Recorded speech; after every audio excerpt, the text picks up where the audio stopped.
Hello viewers, তোমরা সবাই কেমন আছো? আশা করি তোমরা সকলেই ভালো আছো। থাম্বনেল আর টাইটেল দেখে বুঝতে পারছো আজকের ভিডিওর টপিকটি কী নিয়ে শুরু হতে যাচ্ছে। তোমাদের আজকের ভিডিওর মূল টপিকটি হচ্ছে বাংলাদেশের 64 জেলার মধ্যে সেরা 5টি জেলা। সেরা 5টি জেলার তালিকা রয়েছে। নাম্বার 1-এ রয়েছে ঢাকা। ঢাকা রাজধানী হওয়ায় এটা একটি দেশের প্রশাসনিক, অর্থনৈতিক ও রাজনৈতিক কেন্দ্র। ব্যবসা বাণিজ্য, শিক্ষা এবং সবার সাহায্য সেবার প্রধান কেন্দ্র। এখানে জাতীয় সংসদ ভবন, সচিবালয় এবং দেশের প্রধান শিক্ষা প্রতিষ্ঠানগুলো অবস্থিত। তালিকায় 2য় নম্বর রয়েছে চট্টগ্রাম। বাংলাদেশের বাণিজ্য রাজধানী চট্টগ্রাম সমুদ্র বন্দর দেশের আমদানি ও রপ্তানি প্রধান মাধ্যম, শিল্প ও ব্যবসার ক্ষেত্রে গুরুত্বপূর্ণ ভূমিকা পালন করে। 3 নম্বর তালিকায় রয়েছে খুলনা। দেশের 3য় বৃহত্তম শহর এবং গুরুত্বপূর্ণ শিল্প অঞ্চল।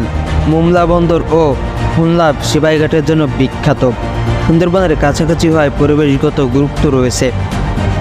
তালিকায় রয়েছে 4র্থ তালিকায় রয়েছে সিলেট। প্রবাসী বাংলাদেশের বড় একটি অংশ। সিলেট বাসিন্দারা অর্থনৈতিকভাবে এটি একটি সমৃদ্ধ অঞ্চল। চা শিল্পের জন্য বিখ্যাত। নাম্বার 5-এ রয়েছে রাজশাহী। বাংলাদেশের শিক্ষা নাগরিক হিসেবে পরিচিত, আমের রাজধানী হিসেবে পরিচিত। উন্নত শিক্ষা প্রতিষ্ঠান এবং প্রশাসনিক গুরুত্ব রয়েছে।